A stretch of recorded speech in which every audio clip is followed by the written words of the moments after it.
Olá pessoal, tudo bem? Sejam então bem-vindos aí a mais uma aula de física. Bom, nessa aula a gente vai falar sobre a quantidade de movimento, tá certo? Antes da gente começar, deixa eu só deixar uma dica para você aí, se inscreva no canal, né? E ative aí o canal para receber as notificações. Dessa forma, sempre que a gente fizer aqui a postagem de uma aula, você vai estar sendo notificado para poder assistir, né? E ao final de assistir a aula, dê um like aí, que isso fortalece, né, o nosso trabalho, certo? Bom, vamos lá. Então, o tema dessa aula, como você pode ver aí na parte inicial do slide, é sobre a quantidade de movimento, beleza? Bom, então vamos lá. Por que é importante a gente estudar sobre a quantidade de movimento? Porque existem muitas ocorrências, muitos eventos que acontecem, que são comuns no nosso dia a dia, que eles só podem ser explicados com a noção da quantidade de movimento. Que exemplos que são esses que necessitam da quantidade de movimento? Quando você estuda, por exemplo, uma batida de um veículo, né, que a gente chama de colisões mecânicas. Quando você estuda as explosões que acontecem de um objeto, de uma bomba, etc., né? Então, aqui são alguns exemplos bem caseiros que a gente pode citar que necessitam de se ter noção do que vem a ser a grandeza, a quantidade de movimento. Bom, então vamos lá. Como é que a gente define? Como é que a gente calcula então a quantidade de movimento? Tá lá, a quantidade de movimento é nada mais, nada menos que o produto da massa pela velocidade. Então, multiplicou aí a massa pela velocidade, você tem a quantidade de movimento. Lembrando que, como a quantidade de movimento, representada aqui nessa equação pela letra Q, tem por cima dela uma setinha, é imprescindível a gente entender que a quantidade de movimento então, é uma grandeza o quê? Vetorial. Toda vez que você vê um símbolo que indica uma grandeza e esse símbolo carrega em cima dele uma setinha, quer dizer que você tem um vetor. Então a gente tem que levar em consideração as três características do vetor: a intensidade, a direção e o sentido. Nesse caso aqui, ó, a direção e o sentido da velocidade vão determinar a direção e o sentido da quantidade de movimento.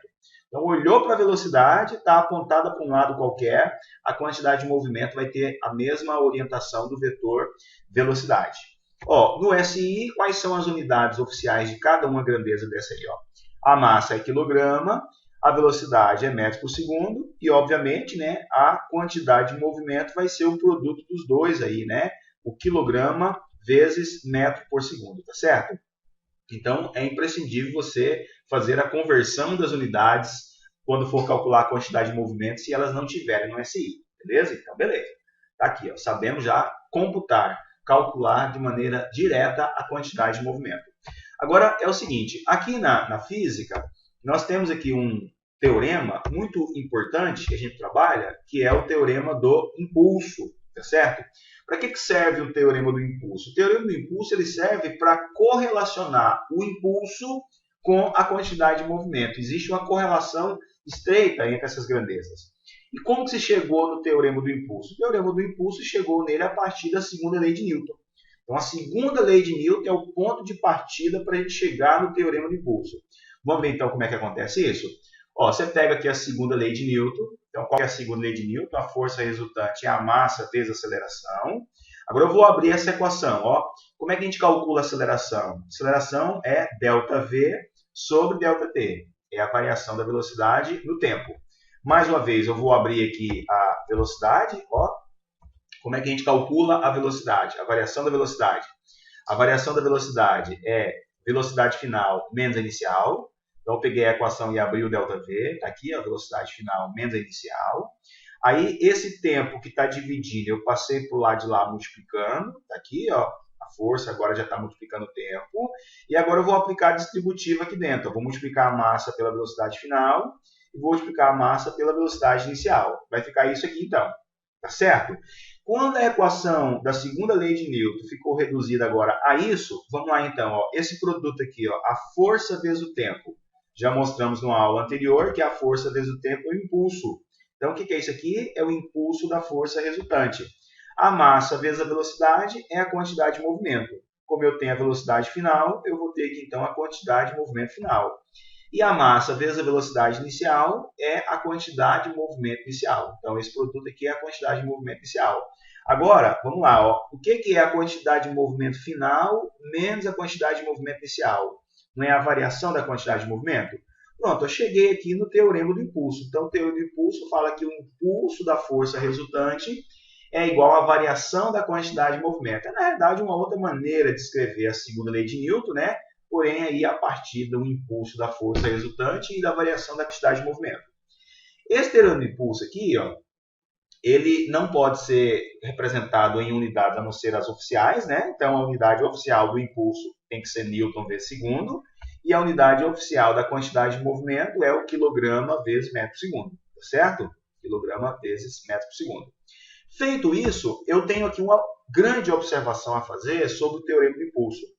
Então, assim, embora o teorema do impulso ele foi deduzido, ele foi obtido a partir da segunda lei de Newton, e lá a gente tem forças constantes, mas ele também serve para se aplicar no caso onde as forças não são constantes, onde as forças variam, né? Então você pode aplicar ele tanto em situações onde a força for constante, como em situações onde a força variar. A força sendo constante ou a força variando, de qualquer uma das formas, isso vai implicar na mudança da velocidade. Então, o teorema do impulso ele só correlaciona a velocidade, então por isso que você pode aplicar ele em casos onde a força também for variável, tá certo? Bom, para ilustrar melhor a questão do teorema do impulso, vamos fazer com vocês aqui alguns exercícios. Bom, primeiro exercício. Detalhe, quando você estiver assistindo essa videoaula, eu sugiro que você pause aí o vídeo, tente resolver a questão e volte depois para ver se você foi exitoso na sua resolução, tá bom? Então vamos lá, essa primeira questão aqui ela diz o seguinte, ó. Considere um carro de massa igual a 800 kg, que entra numa curva com a velocidade V1, de intensidade 54 km por hora, e sai na mesma curva com a velocidade V2, de intensidade 72 km por hora. Sabendo que V1 e V2 são perpendiculares, né? V2 é perpendicular a V1, ou vice-versa, ou seja, eles são perpendiculares entre si, calcule então a intensidade do impulso total, ou seja, do impulso da força resultante comunicado ao carro. Tá bom? Vamos então à resolução. Primeira coisa, tirar os dados. Quanto que vale então a massa do carro? Está aqui, ó, 8 vezes 10 ao quadrado, ou seja, 800 kg. Quanto que vale a velocidade inicial? A velocidade que eu teria na curva? 54 km por hora, mas não está no SI essa velocidade. Eu vou ter que passar para metros por segundo, que é o SI de velocidade. Como é que passa de quilômetros por hora para metros por segundo? Divide por 3,6. Se você dividir o 54 por 3,6, vai dar quanto? 15. Então, esse valor é igual àquele, né? Só que esse aqui está em quilômetros por hora e esse aqui está em metros por segundo. Segunda velocidade, a velocidade com que ele sai da curva, 72 km por hora. Mesma coisa, se você dividir 72 por 3,6, vai dar quanto? Vai dar 20. E por último, a pergunta que ele faz, ó, quanto é que vale o impulso da força resultante? Então vamos lá, como é que eu calculo o impulso da força resultante se ele me deu velocidade? Vou ter que usar o quê? O teorema do impulso. De novo, olha aqui o teorema do impulso. Ó. O teorema do impulso é igual à variação da quantidade de movimento, que é a quantidade de movimento final, menos a quantidade de movimento inicial.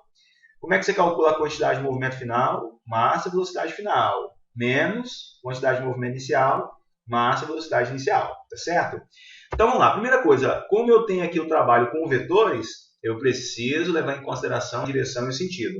Então eu fiz um desenho aqui para ilustrar a velocidade inicial, que eu chamei de V1, e a velocidade final, que eu chamei de V2.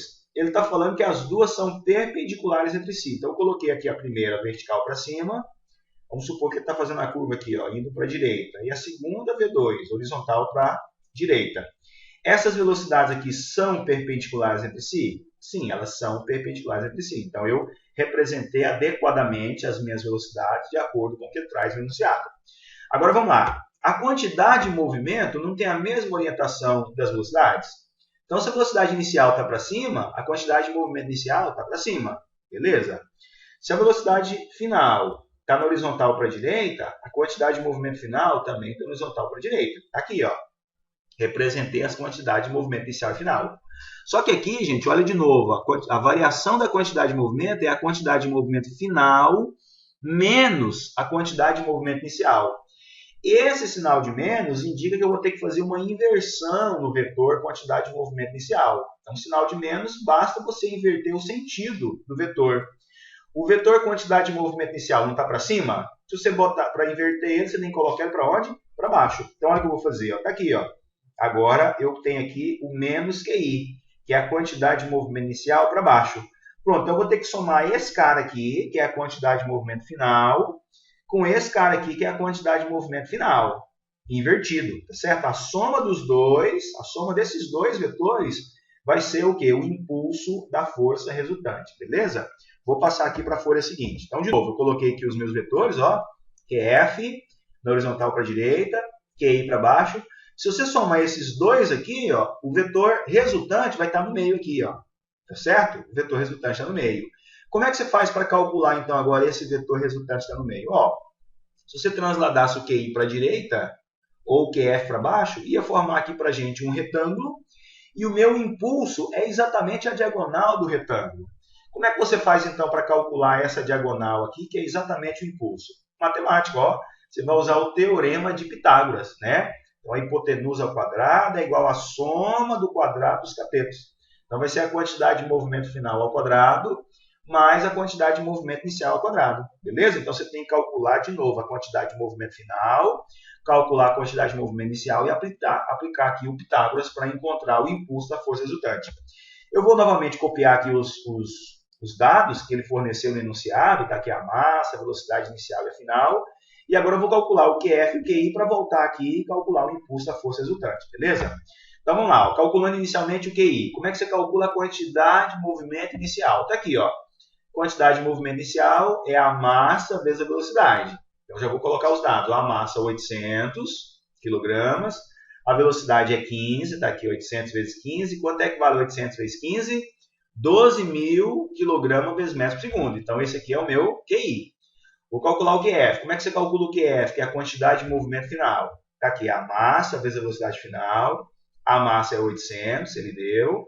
A velocidade final no SI é 20. Aqui, ó. Então, 800 vezes 20. Quanto é que vale 800 vezes 20? 16.000.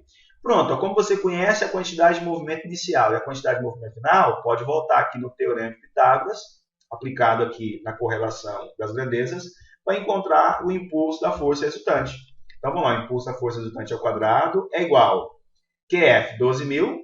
Né? Então, vamos lá. O QF vale, 16.000 ao quadrado, mais o QI, que vale quanto? 12.000 ao quadrado. Então, se você somar, elevar os dois ao quadrado e somar, quanto que vale os 2 elevado ao quadrado e somado?